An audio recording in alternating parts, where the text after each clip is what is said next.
Ambassador Vexthul's crystalline appendages trembled as he accessed the emergency session logs of the Galactic Council. The holographic display flickered with ancient warnings, each one more dire than the last. He had tried to warn them. They all had.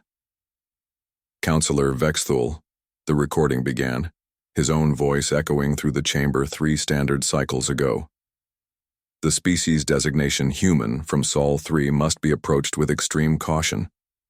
Our preliminary observations indicate unprecedented adaptability, resilience, and, he paused in the recording, an alarming tendency toward what they call spite-driven innovation. The Zephyrian Empire had laughed at that warning. So had the hegemony of Kreltar. Even the usually cautious ethereal collective had dismissed his concerns with their characteristic telepathic condescension. Now, as Vexthul watched the tactical displays showing the complete collapse of 3 major galactic powers in less than 2 cycles, he wondered if anyone was laughing anymore. It had started so simply. The Zephyrians, drunk on their recent conquest of the Andorian sector, had decided that the small blue-green world orbiting an unremarkable yellow star would make an excellent addition to their empire. Initial scans showed abundant resources, a single dominant species that had barely achieved faster-than-light travel, and no significant military presence. What could possibly go wrong? Captain Thorzak of the Zephyrian Third Fleet had been confident as his armada of 200 vessels approached Earth's solar system. The humans had detected them naturally. Their radio transmissions were almost amusing in their panic. Surrender ultimatums were broadcast in 17 different Earth languages. The response had been unexpected. Nuts, came the transmission from Earth's hastily assembled defense fleet of 12 ships.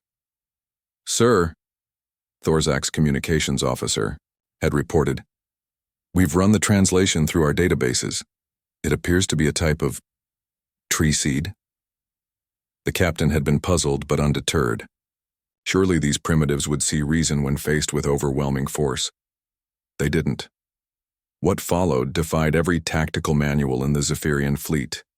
The human ships, vastly outnumbered and outgunned, had fought with a ferocity that bordered on insanity.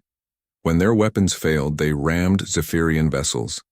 When their ships were crippled, they detonated their own power cores to take nearby enemies with them. But that wasn't the worst part. The worst part was what happened after. The humans lost. Vexthul pulled up the next set of files, his 4 eyes scanning the reports with growing dread. The Zephyrians had expected surrender, perhaps some scattered resistance. Instead, they got something no galactic conqueror had ever faced before. Humans with a grudge and access to the Galactic Information Network. Within a standard month, Zephyrian supply lines began experiencing technical difficulties. Shipments disappeared. Navigation computers developed mysterious glitches that sent vessels into asteroid fields. Most disturbing of all, their conquered populations started experiencing something they called hope. The humans, it seemed, had spent their first month of defeat not in despair, but in learning. They studied Zephyrian technology, culture, economics, and psychology with the same intensity they had once applied to splitting atoms and mapping DNA. Then they began to share that knowledge.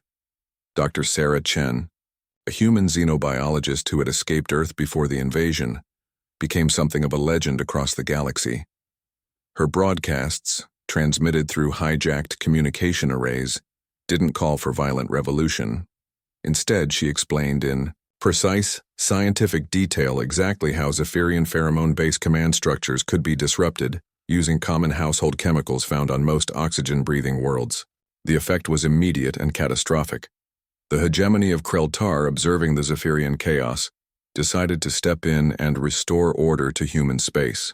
They were, after all, master strategists who had conquered half the galaxy through superior planning and logistics. They lasted 6 weeks. The humans had used their time under Zephyrian occupation well.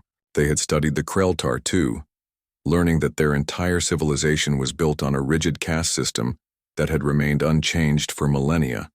Dr. Chen's next broadcast was a detailed sociological analysis of how such systems could be modernized.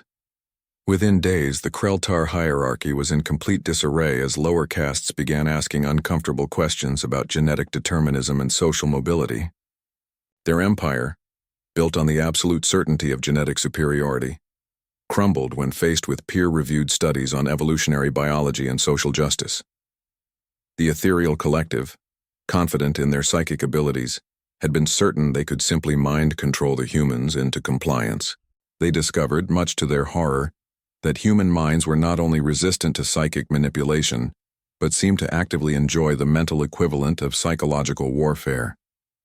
Human thoughts, it turned out, were naturally chaotic, contradictory, and prone to what psychologists called intrusive thoughts.